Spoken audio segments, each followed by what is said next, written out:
Down to his Elohim for you. We acknowledge all of the Elohim referred to as Malachi or angels by some, and know that they have come in the form of human beings to bring messages for us. You can stop right there, right there. True. Break it down. Break down the truth. Assalamu alaikum. Shalom. Shalom. Assalam. Hayom Yom. Today is your day. Shalom alaikum. Assalamu alaikum. Asma Israel. Yahuwah el-Ilo Yahuwah Ahad. وتحب يهوه الإله بجميع وقلبك وبجميع نفسك وبجميع مالك. Listen, all you children of Israel, sons and daughters of Abraham.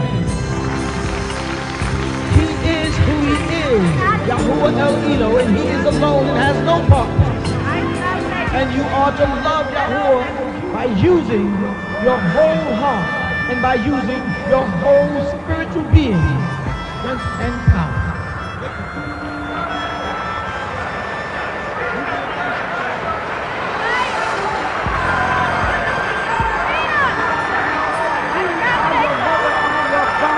We are your God. Like Malachi said, the white man has got to learn to honor his mother and father that his days may be long. But if he persists on trying to destroy us, he will eliminate himself because it is not possible to destroy the black man. But we are the magnetic attraction that keeps the universe in its form. We created 9 pockets in space and beyond space called spheres, which gives each planet a radius to properly rotate around the sun. Energy, no matter, can be destroyed. Only a change in its appearance. You can alter the way we look, but you can never destroy us.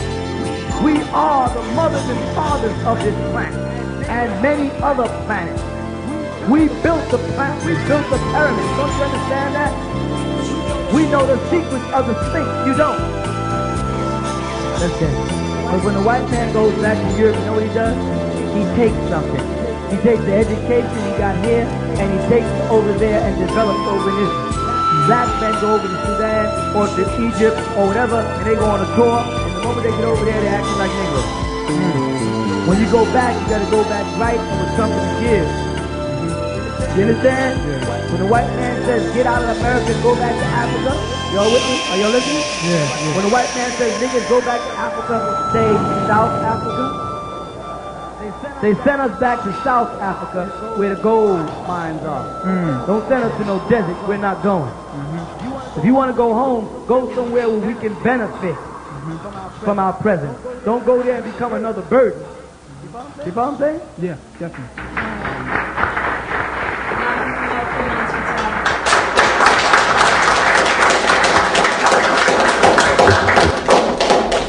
Go back.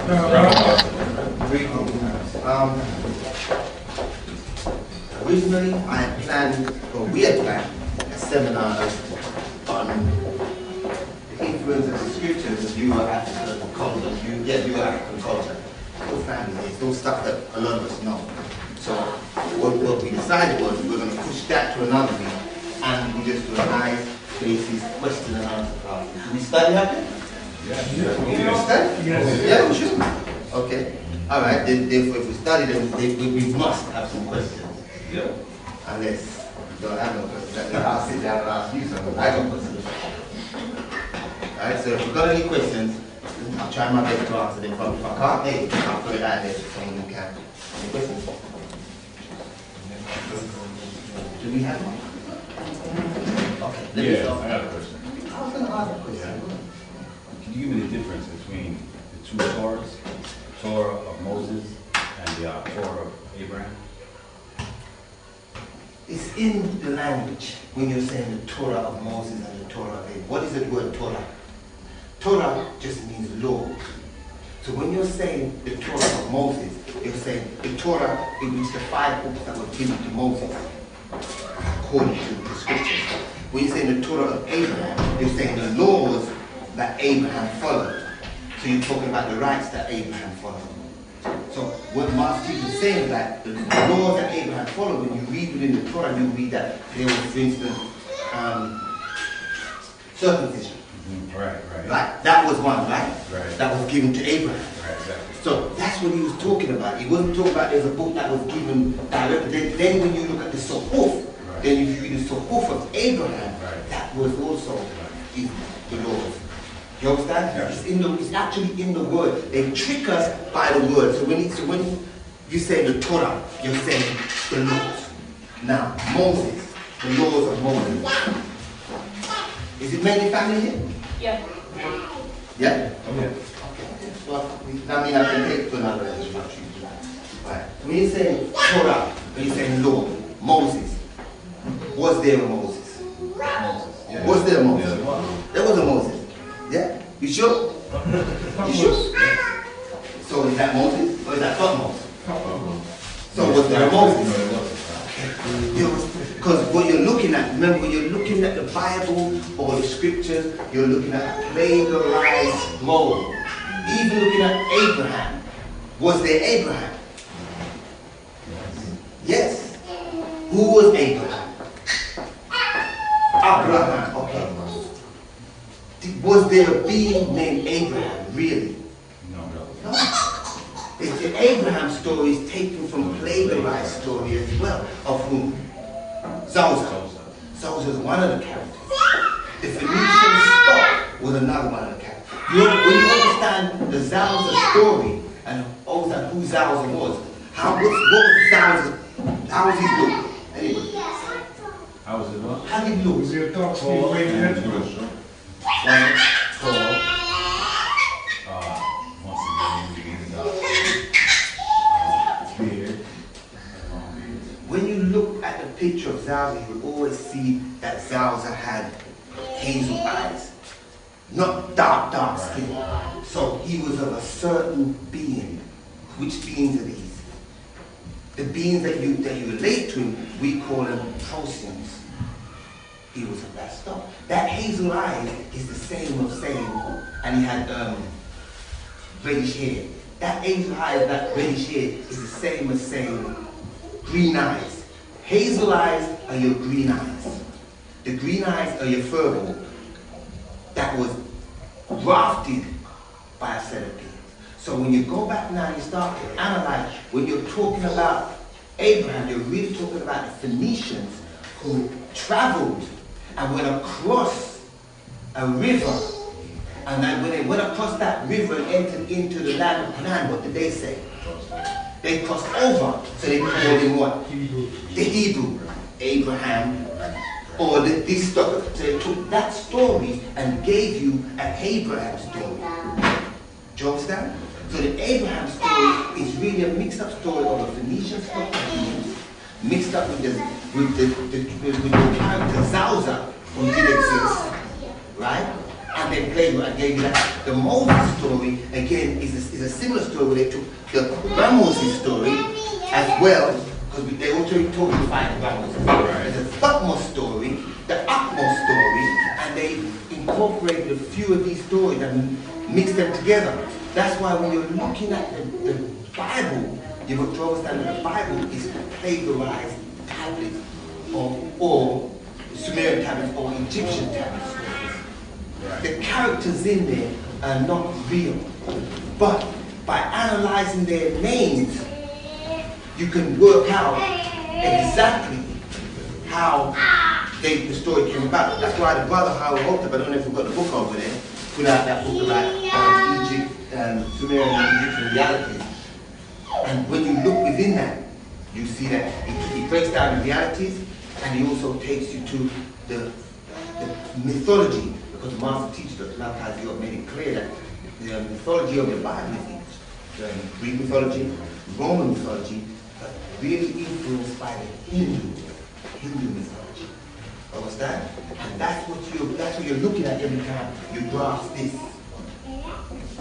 So you've got to dissect the name, and it's the word. The word plays a massive part in it. So when we say, oh, is this person real? Or is that real? Okay, tell me about something. We talk about it in degrees. So depending on your degree of information is dependent how the question will be answered to you, and depending how you ask the question. Now, if somebody that I didn't know came off the street, then I wouldn't probably give them. So I should ask the question to keep them neat within the scriptures, because they need this. You can't take away the crutch from someone and don't leave them with anything. Understand? So we try our best to answer questions in that manner. Yeah? That's why I was asking, is this real? Is that? And that kind of ties into what we were going to be talking about in the class. Remember, it's talking about the influence on the Euro-African culture, meaning the scripture, right? What does the scripture do for you when what we just talked about? It helps, once you can accept this, which most of us did, true? It now opens the doorway for me to put input in you. What do I mean by that? I mean, like a computer. Once I know the formula, I can put in the input, I can put in the data. So now we can start putting in the data of other things, because we have you believe in something that's not real. We have you accepting things and not questioning. So once we've got you into that state of mind where you're accepting anything and not asking too many questions, that means now I can tell you other things and you'll accept it. As long as your subconscious will accept it. So within here, the reason why we accept certain things is because part of it is real in so much as they took it from your story, plagiarized it, so the essence of it, your being inside, the essence of you saying, well, I can relate to that because I can feel something there. But you don't analyze it, because when you start analyzing it, you're made to look as someone that's going against the grain. Once you start going against the grain, you're made to look as a bad person. So this really opens a doorway for us to start putting different inputs, start to hit you with the media, hit you with the information, and start making you accept the surreal. And once you start accepting the surreal as reality, now I can put anything I want to do. So, not that we say throw away the Bible, because there's many of our brothers and sisters that's caught up in the Bible and the Quran. And if they're caught up in it, then like the master teacher did with us, he took us through it, we have to help to take them through it. And let them understand or answer their question according to it. That's why he always said, according to the Bible he said this, according to the Bible he said that. And we never caught the according to. We just went with it because that's the stage that we're in. Now when someone says, according to such and such, if you've been studying long enough, you say? Yeah, but is that real? Is that a fact? Or is that just a quote? You know, it's a different day and time. Any more questions?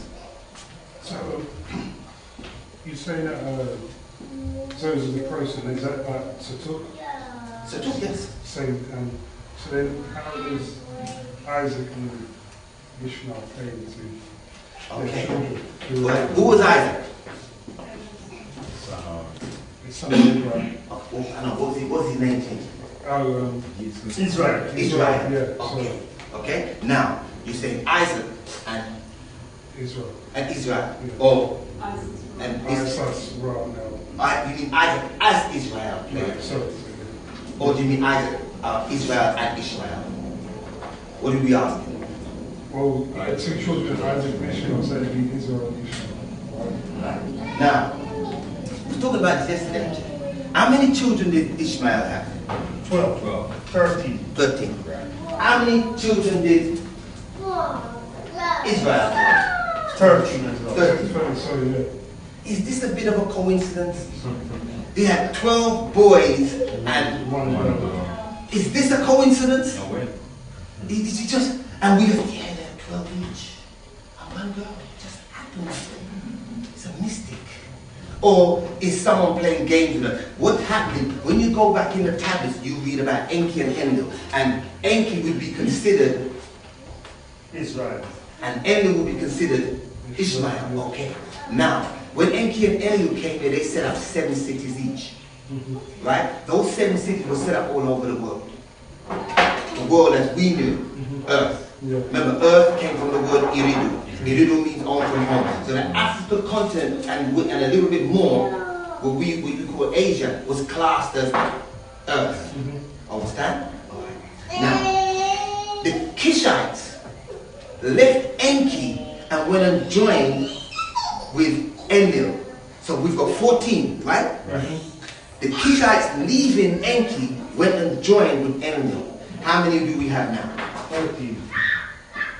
I use the word join. Right, so it's Right? How many do we have now? 28. 13. 13. There were 7 each. Oh. One leaves and joins somebody. So the fact that I use the word join means they became one. Do you understand? So these Kishite became part of the 7 tribes or the 7 cities. So you now have 13. These 13 were considered the 13 where you get the 12 plus 1. This is where that story comes from. And the Kishites traveled down south. They made their way down. I mean, isn't this the same story as Adonijah leaving and going down and joining up with the Ishmaelites? It's the same story. Do you understand? So they've given you the Ishmaelite story, taken it from the ancient scripture, applied someone's name to it, and given you something and saying, that's Isaac, this is Ishmael, and it's tribes. That's why the Master Teacher always said that they're plurality. Not that Isaac was more Isaacs. They took these from tribes. A lot of the names that you're grabbing on are tribes. Do you understand? Right. So when they went down and they joined, they became one. And this one that you have now, you have 7 there and 6 up there. This 6 is 13. That's your 13 that Ishmael had represented, and your 13 that Israel represented. That's why I laughed and said, isn't that a bit of a coincidence that 2 of them had 12 and 1 daughter? Because they actually play in the same role, but they've taken the Enki and the Enlil story, joined them together, mixed them up, and given you these. That's why the Master Teacher said they are the Israelites. That's why they're in the state of Israel, but we are the true Israelites, the true Ishmaelites, meaning where the story originally was taken from. That's your story. Understand? So that's what that was taken from. So when they made their way down, it's the same story as Adonijah making his way down. The Kishites made their way down and went into the land and mixed in with the Ishmaelites, the same story. It's the same story. That's what I'm saying. Right? That's where that one came from. Alright? It's another one of those plagiarizations.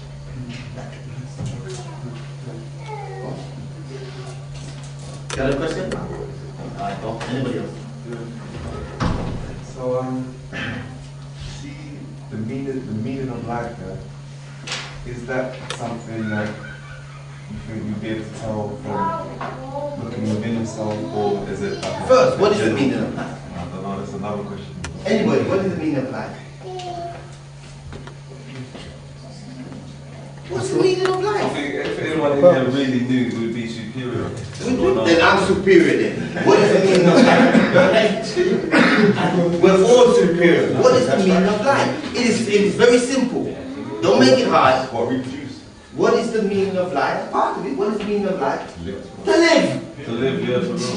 Hello. Yeah, Why are we trying to make it the meaning of life? Means that the meaning of life is to live.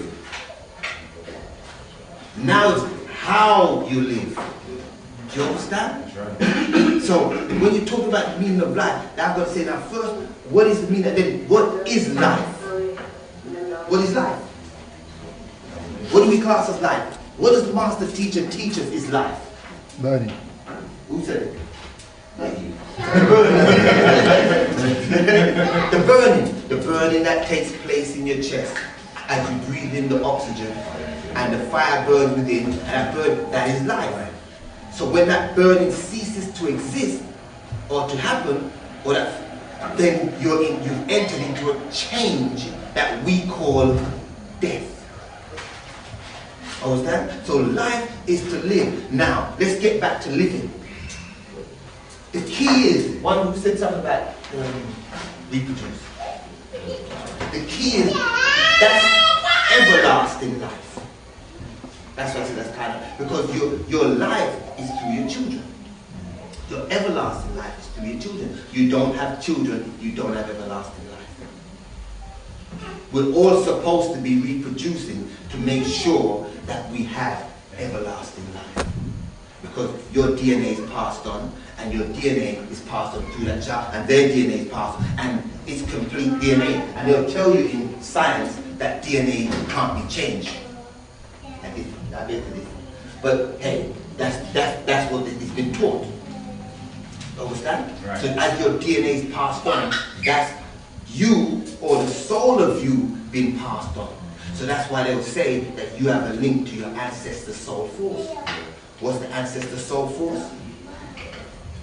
DNA. The DNA. I just said that. I was wondering if people know where you're going with it. That's their DNA that's been passed down through you, through you, through you, through you. I keep saying through you because every time you have a child, it's you. It's you. Until we understand that our children are us, then we're going to go forward. That's why our nation is suffering the way it's suffering. Because we've been taught this individuality, and in dividing ourselves that way, and not working as a family and realize that your family is you, and that your life is in your children, we don't work together as a unit. When you don't work together as a unit, we have no successes. The Asians do it. Orientals do it. The Caucasians do it. As bad as they are, we have a problem dealing with it. We want to fight each other due to complexion or where you're born, and you weren't born in that part of Africa, you were born in that part of the West Indies, and they successfully divided us up. And made us a certain way where our aims and objective of life is not to live and live for our children, and live for our Eugene, is to live for the career, to live for the money, to live for the work, to live for self, but not self and kind.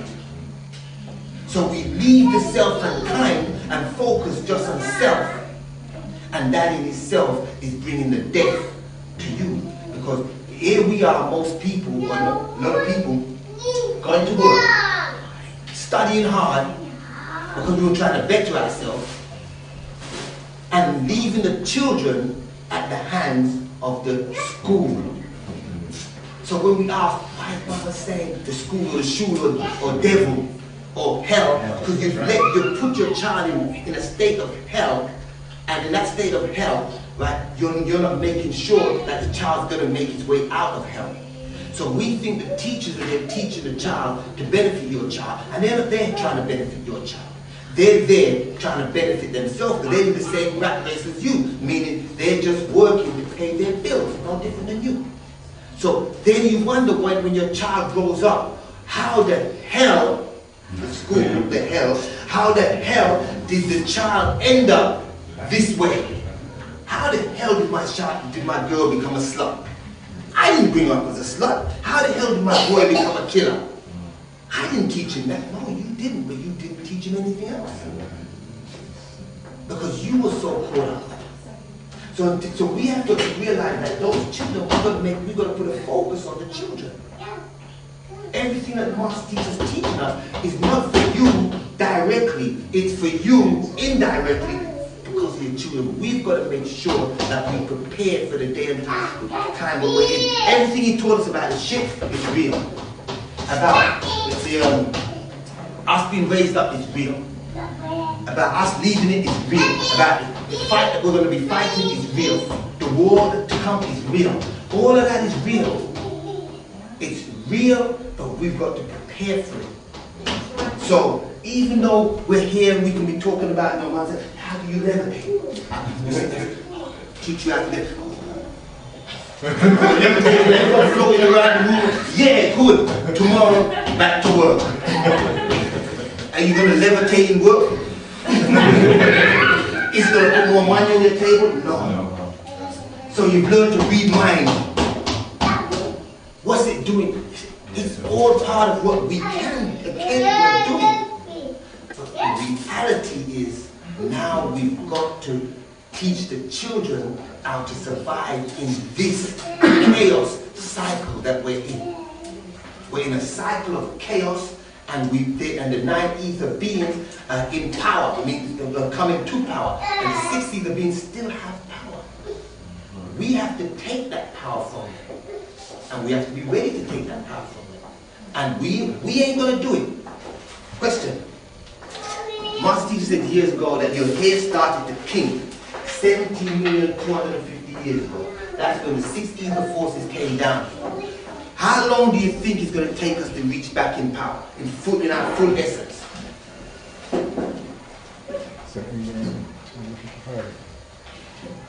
Anybody? Good. Going to take us long. What's long? I always put the time to you. I will. It's going to take you 17,250,000 years again. When you go to the wheel of existence, of time and existence, it tells you that we are at the point of 3. And we're trying to raise back up. At that point, we're in the cycle of death. And as being in that cycle of death, and it took us 18 million years to get here, it's going to take us 18 million years to get back to our pristine state. So he mentioned that the universe is now governed by 3, but we're moving into the density level of 4. If you go back to the time of wheel of time resistance, you'll see there. So we're raising back up, but it's not gonna. We keep trying to think, well, I want to join. Why? I want to get on the clock. Yeah, I want to get on the clock. Oh, anybody over 40 here? Next year. Next year, anybody over 30 here? 30? Okay. Mid-30s. You ain't make it. Just be nice. Meaning, I'm not saying you yourself. Now, we're saying that we're going to we're trying to leave here for when? 2030. How old are you going to be then? 60. And you're going to come back and do battle with the devil. But no, it's going to be a spiritual thing. So years ago, and people that are in the old Asaru will tell you, it wasn't for you. It was for the children. And he changed that to make you comfortable. Because the children first said, now you have to become 144,000. I didn't lie, but you has your children. Because you have to turn yourself what? Inside out. Okay. What's inside out? That's that child coming inside out. See how simple that is? But we wanted it. It's all because of it. And it's all done with the television. It's making us think everything spooky, and that's why you always said simplify things. Not that there isn't another inside out, meaning the inside coming out, the etheric beings coming down and taking you over. That's another inside out. Do you understand? So it's a reality, but we're probably going to be the ones standing there with the guns trying to get our children on the path. So some of us will die so that we know that our children will leave here and come back and be ready to do back the beings on this planet. You understand? So everything the Master Teacher taught us is real, but we've got to just start to analyze. When you talk about life, life is living, but living how? Because you're either going to plug into 9 ether and surround you, because we're in that time, or you're going to plug into 6 ether. Any one of them is potent forces, but one is more than the other, and one is more conducive to you. Do you understand? So we want to start to get ourselves back on that level where we can plug into 9 ether and have the 9 ether forces working through us, for us, right? And making things happen. Because the planet is going to hell. All these wars that's taking place, that was also predicted. And what was we told to do once this happened? Don't get involved. Move out of the way. So if we sit in England, have we moved out of the way? So that means whatever hit here is going to do what? Affect us. Now the days have gone when we was being protected for that half an hour. We was being protected, and most of what was dropping around us didn't affect us. But all of a sudden you'll find a lot of people are dying that we know because our half hour's up. And we didn't achieve what we were supposed to achieve. Now our ancient ancestors are looking and saying, they're apes.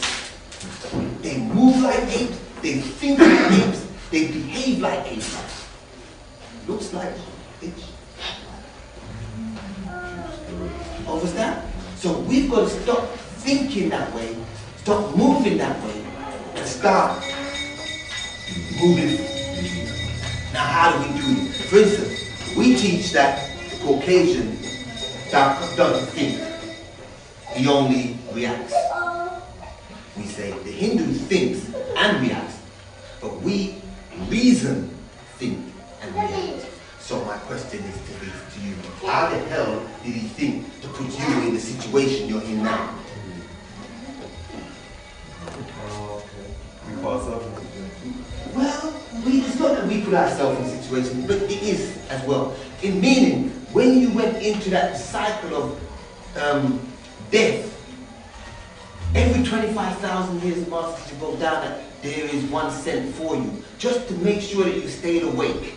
Right? So you didn't fall fully asleep. Every 25,000 years, a reformer would come and say, hey, whoa, this is it, it's the real deal.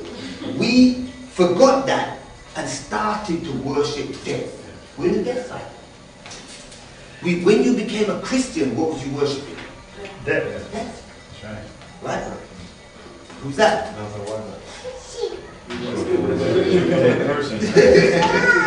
Was he alive or was he dead? Don't worship resurrection though.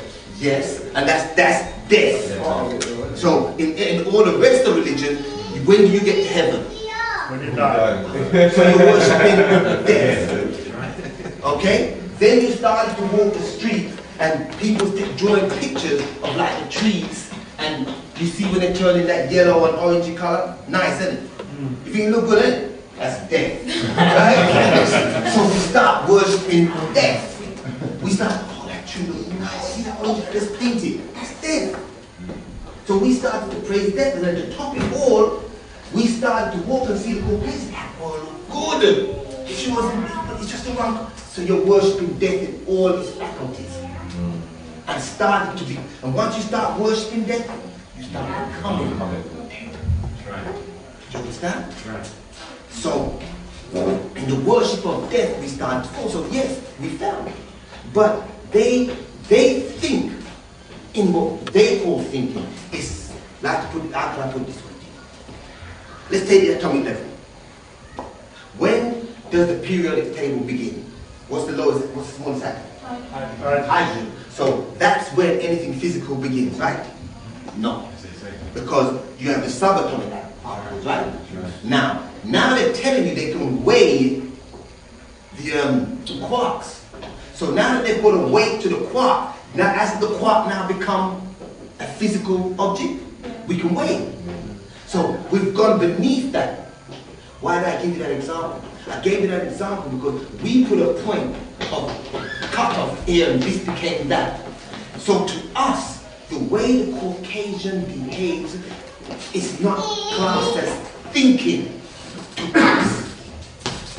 So we've become so low that we think he thinks because we've stopped thinking. You understand? That's right. So now that we've stopped thinking, we're looking to him and saying, oh, he's smart. He uses the same formula all the time to trap us. But we ain't smart enough just to realize, hey, he's just changed the people or the name, or it's the same formula. The same formula they used to bring down Marcus Garvey, the same formula they used to bring down the Black Panthers is the same formula they're using now on us, 100 years on. The same formula, and we still are falling prey to it. Why? Because we haven't been smart enough to realize, look, he's not really thinking, he's reacting. He's just playing out what he's learned. The things you taught him, like if you teach an ape certain things, an ape will imitate it. And that's what he's doing. But because you're not thinking, you think he's thinking. When we start to think, when the master teacher you say, okay, do this, you think, how does he come up with these ideas? Because he is thinking outside the box. And we thought it was hard. But now there's some of us that have the capability of thinking outside the box.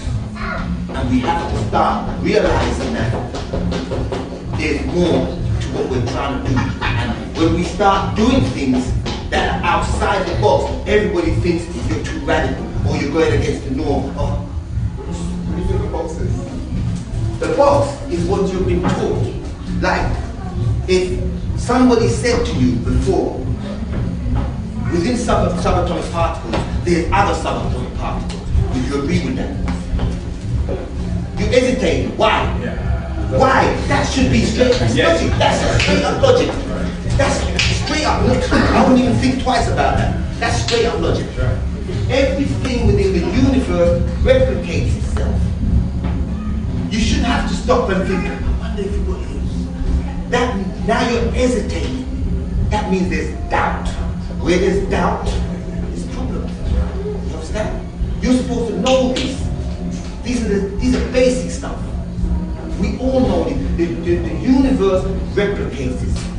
Everything from the atom, it just goes on and on and on and on. It's never ending. There's no end or there's no beginning. So we say there is no God that is the omnipotent. Because each level you reach, there is an omnipotent or God of that level.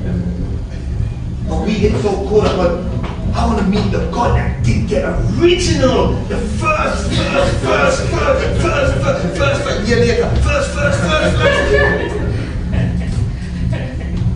There is, it's just, there just is. And once you start to understand it, there just is. Now, what is the largest being that we know? The largest being that we know. Anybody else? Universe. Who? Who? Universe. Come on. It's universe. I'm speaking to family, right? What is the largest being that we know? Universe. Not you. Are you saying on this earth here, or The universe. Hello. Are you alive? Are you alive? Okay. So where did you come from? I come from my parents. Where did they come? They come from there. Where did they come? Where did they come from? Now take a seat. So we're gonna do this? Okay. So we all came from somewhere. Yeah. What are you made up from? Elements from the earth. Where did the earth come from? From the sun, eh? Where did the sun come from? From another sun. And where did the other sun come from? From another sun. And it goes right back to the primordial sun, right? So now tell me, for you to be alive, must there be life there? Logics. That's right. Okay. So there's life there in that original universe, but uni mean what? One. And doing what?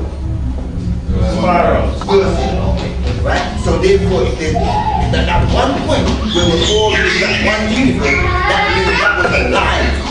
That universe alive. And guess what? There's billions of universes which are in another universe. And it goes on. So within your body you have what? Cells. You have chakras. Your chakras give off a glow. And it looks like a sun. Do you understand? And you have cells running around. But guess what? Within those cells, there are cells. And within those cells, that's how it flows.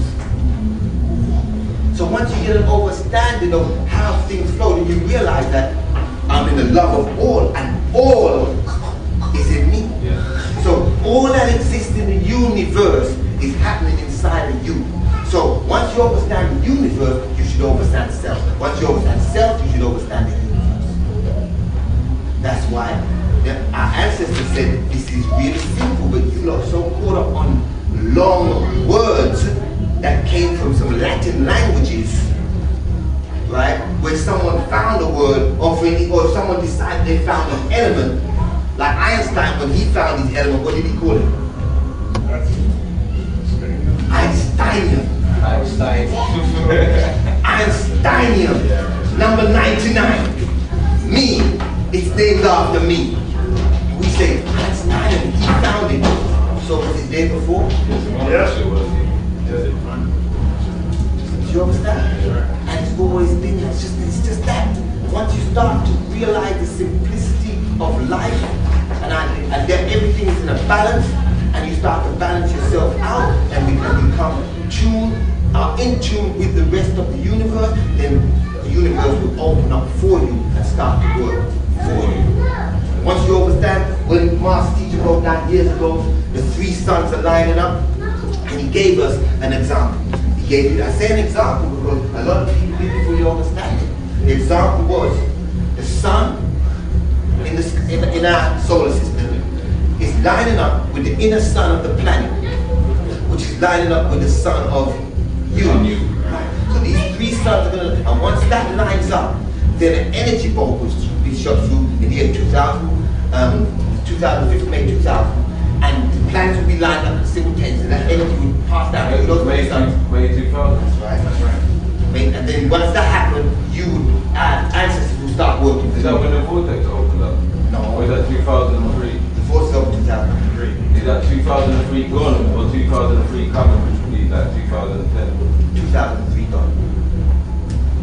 It's coming again in 2013.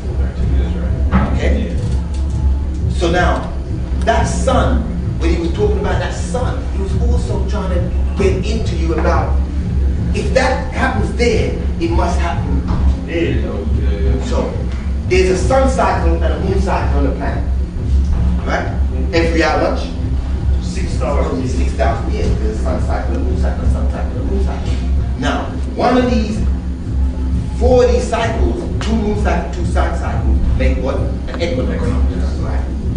They also make a galactical cycle.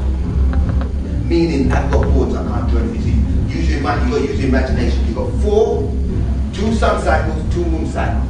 That makes 1 sun cycle galactical. He gave us this in the zigzag. If anybody's got the zigzag, you go to the back of it.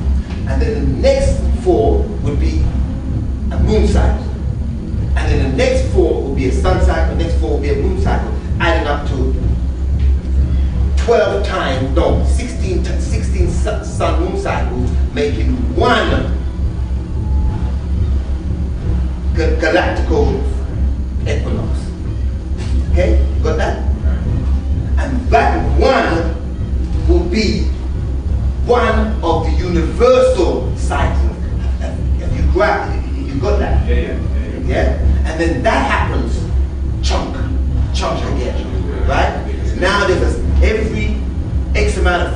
view as a sun cycle universally, a sun cycle galactically, and a sun cycle solar system on Earth.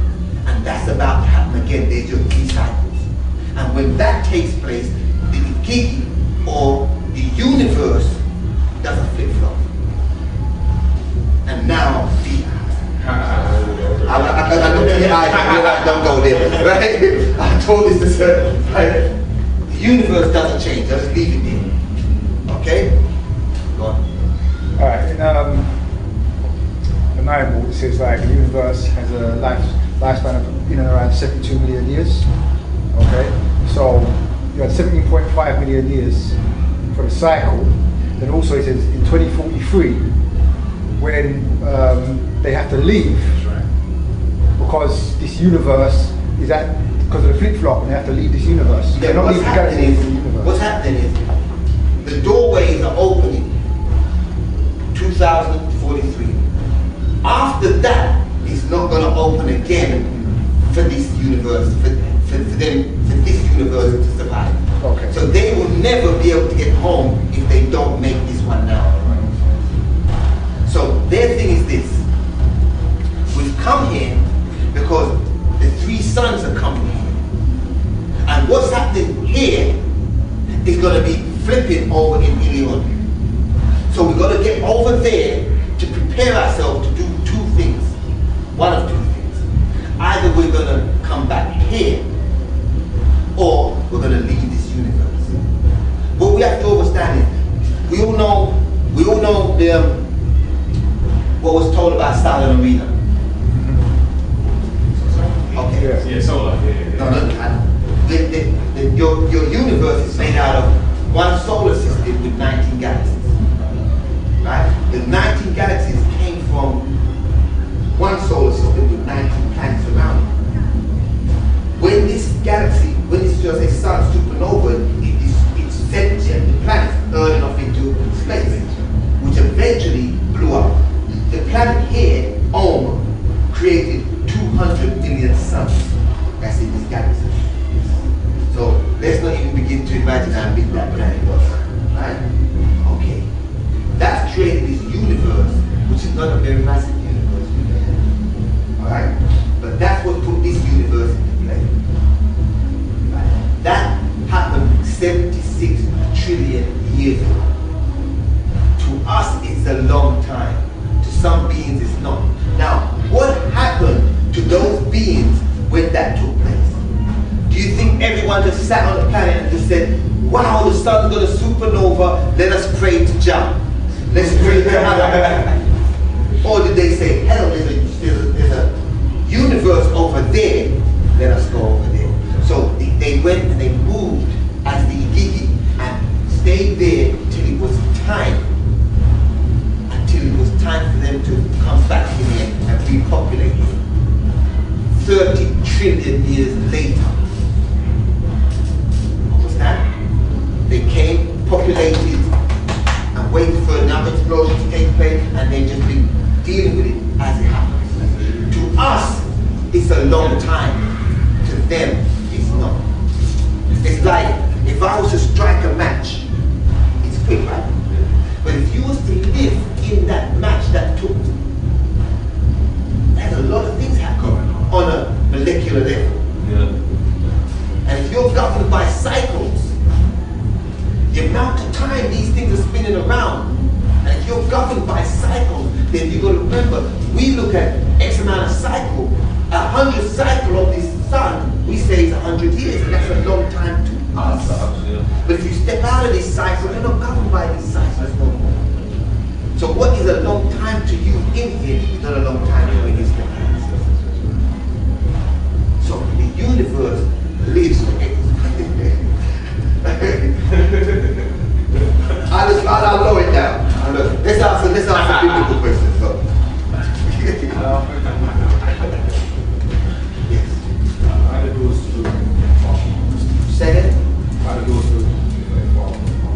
Why does the door open? Okay, now if you remember I said it's one of 2 things. Meaning either they leave here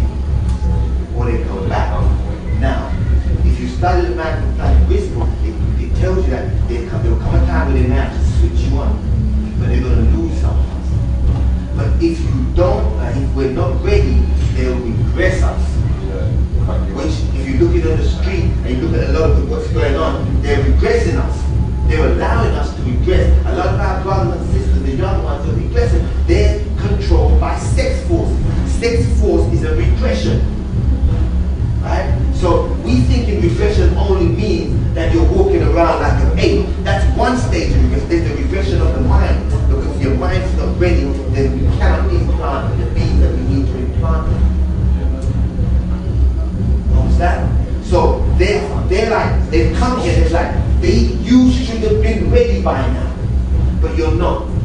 So if you don't get ready, we're going to have to leave you, and you'll be at the hands of these demons. But we don't want to leave you and don't come back.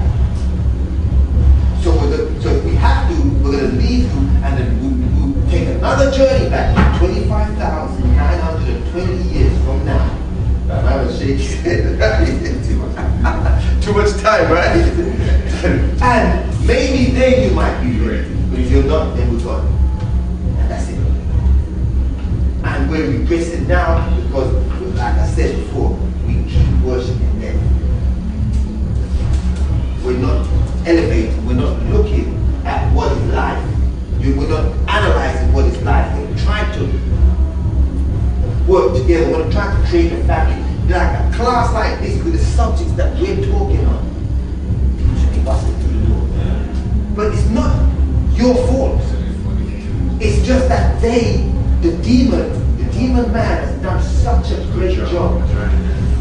He has done you've got to take your house. He has done I'm being serious, you're laughing. You have to. Why I say that? Because he's done such a great job in putting us under a spell that we don't even want to break the spell. It's like the only thing you need, that matrix thing. You know, like the one that he knew, but he said, damn, I want you to plug me back in so I can go back to sleep. That's a lot of us. A lot of our brothers and sisters that have met this information, they've walked here, seen it, and they've said, well, you know what? I just want to go plug back into the system, forget what this ever existed. And when they see you on the street, they just, I don't even want you to remind me of what this is, because I'm quite content with where I am now. And this is stressful. And anybody will tell you. Some brothers will say, okay, I'm going to go and sort myself out. And they'll sort themselves out, they come back in and they're working it, and you can't know that everybody's going to leave. So they sort it. But then there's people that just gone and they're gone. Some sisters go out there and they have a dozen people and they come back and like, look after my children. Hell no, you come back to the back of the people and want me to around. I say it that way, but I'm making something serious. And that's because that's the way we take it. But it's serious. Because the demons that are running around, they ain't playing. Now, you look at the youths on the street.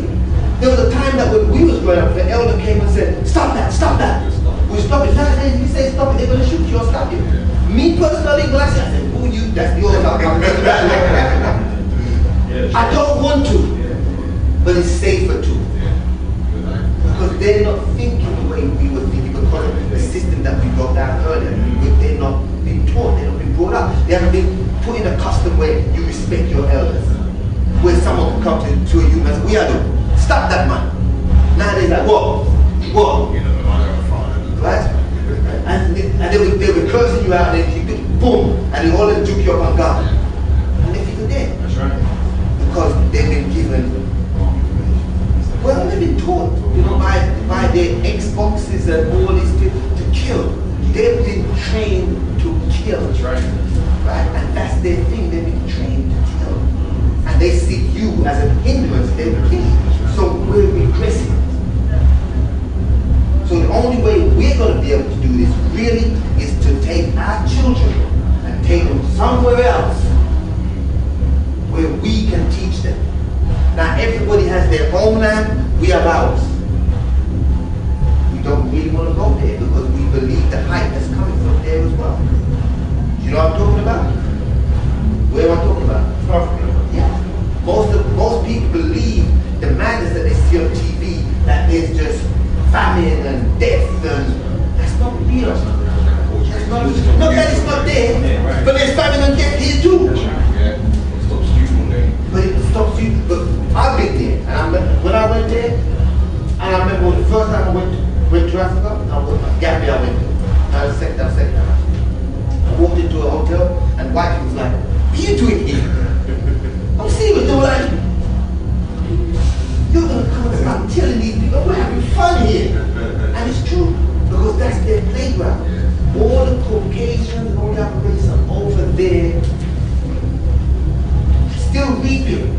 from our people, and we're here trying to read from here. What we got to remember is this country was built on what? What was it built on? How? Through slavery. We never actually just came here through, but they, for hundreds of years, they've made trillions of pounds from exporting us and selling us. We're going to try and build our country and we ain't got no slaves. So if they took hundreds of years to do this, we're going to take a long time. But it starts with us first saying, hey, we've got to go back home and make a difference. We've got to work together. And that's how it starts first. So we've got to go with that. We've got to see that. So all this knowledge of the universe that was just nice talking about, what does it actually do for you? It's supposed to motivate you to get yourself in the right place, to get yourself ready so that when you go home, you can teach your children what has to be done. We have to do that. If we don't do it, no one else ain't doing it for us. Anyway, any more questions? Because I've gone on to that for a long time. No, don't listen. I'm not stopping you from asking questions. Just ask any questions you want. Okay. I have a question. Go on.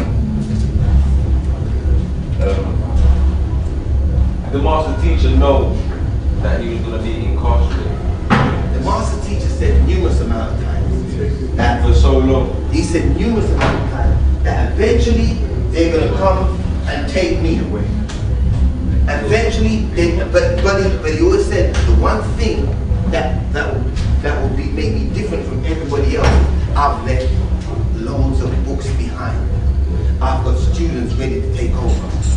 So he always knew that the day would come. Don't think he sat there going, well, it's going to happen, so I'm just going to sit here and wait. It wasn't like that. If he knew they were coming, he would. If he knew, look, you know what, they're coming for me, he would have been out of the way. He always said he's not Jesus.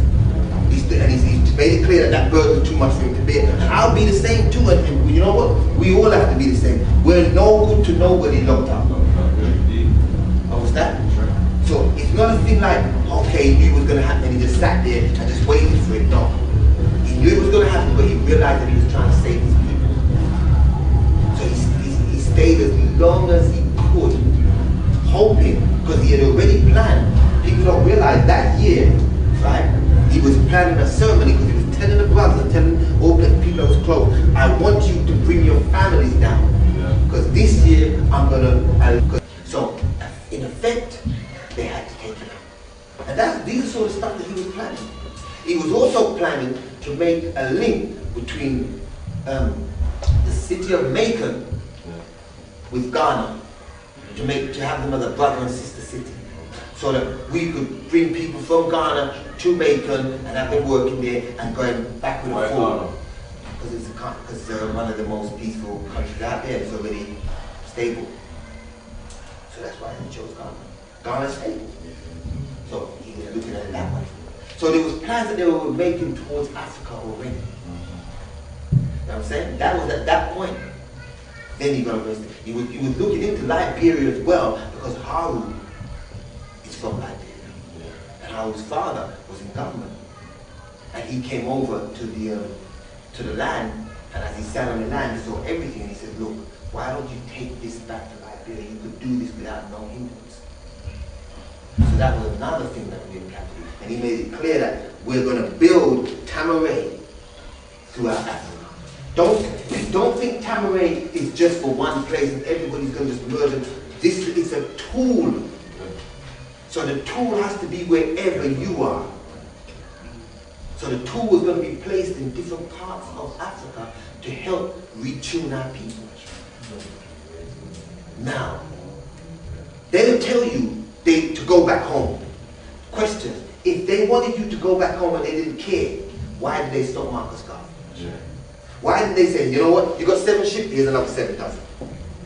Take you and your people and go. Yeah. Because what you got to remember, when they sent people back to Liberia, or sent them back to Africa, did you hear that after slavery they sent people back to Africa? It was only the mulattoes. And they sent the mulatto over there because they knew the mulatto had a certain mentality. Meaning the mulatto was the ones that was governing over the dark skin. So when they came on the land, their instinct was to do what? Dominate over the people on the land. So they knew what they were doing. Do you understand? Yes, right. So when they said that, they sent them in as boom. Okay, you go in first. And then all we read about slaves were sent back over to Africa, but we don't really. Only when you go to Liberia, you start to dig through, which I've done, go to the museum and look through. You start to see certain things that it was put in place. It was a plan, it was an orchestrated plan for them to control. Well, the capital's called Monrovia, isn't it? After James Monroe. That's right. So when they did all of this, you got to realize that they're not playing. They've been timing the vine for a long time. What we got to do is realize that we have to start having children breeding by eugenics. We've got to start doing it. We've got to be serious about what we do. We've got to be serious about strengthening our genes. Not about the butt looks big, the girl looks beautiful. No. It's about more like, you know what? I need my dream gene to be strong. And start to strengthen it. Just rubber talks I'm doing this. We'll talk some rubber talks. But I was chatting to a sister, like you said, about eugenics. And you know, like the blood for the compatibility. And she was like, why don't you just base it on faith? on what? Faith. Like, just try it and then whatever it happens, try and then faith. I was saying for eugenics. We have recessive genes to find out about it. What's your thoughts? I don't understand this. I mean, what's your take on what she said? On why she said it? Yeah. I can't answer why she said it. Okay, I can explain to you why a woman may say something like that, because you've got to remember, women are more physical than men. But they are the gods of this planet. Are they more emotional? They're more what? Are they more emotional? Yes, they're more emotional beings here. They're more physical here. They're more tied. They're more linked to this planet. We will have more of a, how to put it? They will think on a straight line, meaning they think more logical. We are supposed to be more analytic. We're supposed to sit down and start analyzing things. A lot of women will just be, okay, that leads to that, that leads to that, that leads to that. But we're supposed to do both, but we've got to get the sisters starting to do both. Because if we don't, then we'll never get back our strength. Let's make this clear, right? When the master teacher was breaking down a few years back that the sisters are the goddesses and so forth, and we decided then, well, you know what, hey, a lot of us were like, well, we taught it, some of us, we didn't really want to accept it, but that's a reality. My question to you is, who made you? Where did you come from? Woman. So you came out of a woman. Okay? But the Y chromosome came from a man. But yet there were some women here that did what? That bred men. Genetically bred men. But then there's those that came down as the sons of God, put in the Bible, or those that came down to Anunnaki, or those that came down to Nibiru, and when they came down to this planet, they were already men. And they bred men for the purpose of defending themselves, because these beings was coming down and raping them. The Bible takes and says, the sons of God came down and took the daughters of men. Right? Then they say, and then those that came and went unto the daughters of men. So there was a balance that had to take place here. But now the question is, where did they came from? Yeah. The master teacher would say that he was put in power by the feminine forces of the universe. The feminine forces directed him. Everything that came within this universe came from the feminine forces. It was a feminine force, just like when you say a cell split. When a cell splits into two, what do we call it? Huh? Daughter cells. Daughter cell. So we say the daughter cell. And it's the same thing, remember I break down that replicates in the universe. So the women really are the ones in power. They're the ones that really are supposed to be in power. Now, your tablet, if you read within your tablet, it breaks down about Cadmon's name. What does Cadmon mean? Anyway, Easter. That's another name for him. Up front. Okay. I thought the cables up front. No, the cable's name meant tribal leader. So, why? Yes, it's in there, tribal leader. So see, the cable was up one of his audience. Sorry, but I don't know. It's tribal leader. My sister coming back, we're going to change the conversation. No, right? So they were tribal leaders. So the women were the tribal leaders. The men were the ones that were put up front. Do you understand? Right. Whilst the women led. So they were the ones, but they've been forced to think a certain way now. They don't think right. So we've got to get them back to that stage. So as you was made as what? The protectors? Okay. You have to be put back on your throne. Because as the protectors, we got to protect the female and by protecting the female, what are we protecting? Ourselves, our children, ourselves. You know what I'm saying? So they've got to help to put us back up there, and in turn, we've got to grab them and bring them back up beside us. So that when you sit down and you're doing what you're doing, and then you say, okay, I'm going to do this, you turn to your wife and say, what do you think? And so you sit back and say, what? But you've got to get them back to be thinking the right way.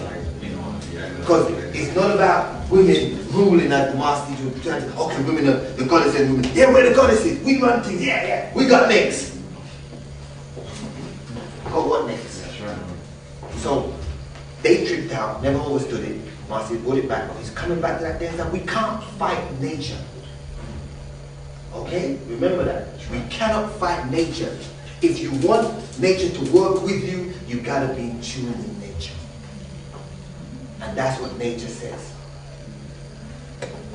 So we got to get them in the right mind, because if they're not in the right mind, then your children are not in the right mind.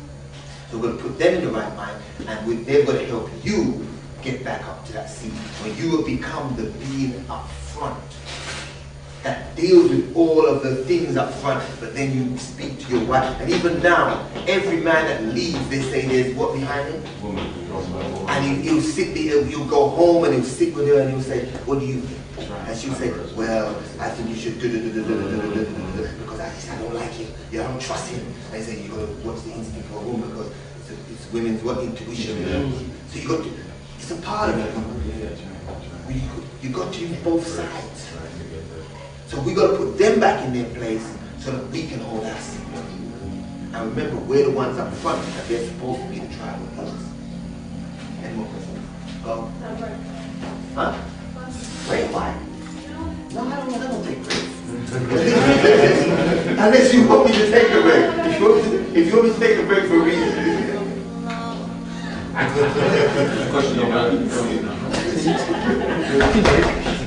Tea break. What about the people that don't operate? No, if you want me to take a break, I'll take a break. You want a break? Yeah. Okay, take a break. I just want to take a break.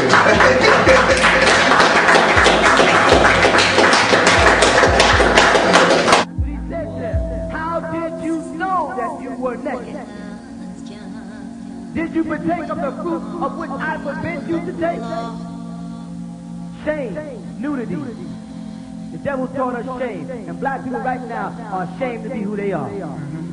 They want to be Negroes, Afro-American, African-American. Just say, I'm Nubian, and the white man knows the word Nubian means black. Not black. I'm saying, let's put away the toys, y'all. Let's stop the child's play. We're running out of time.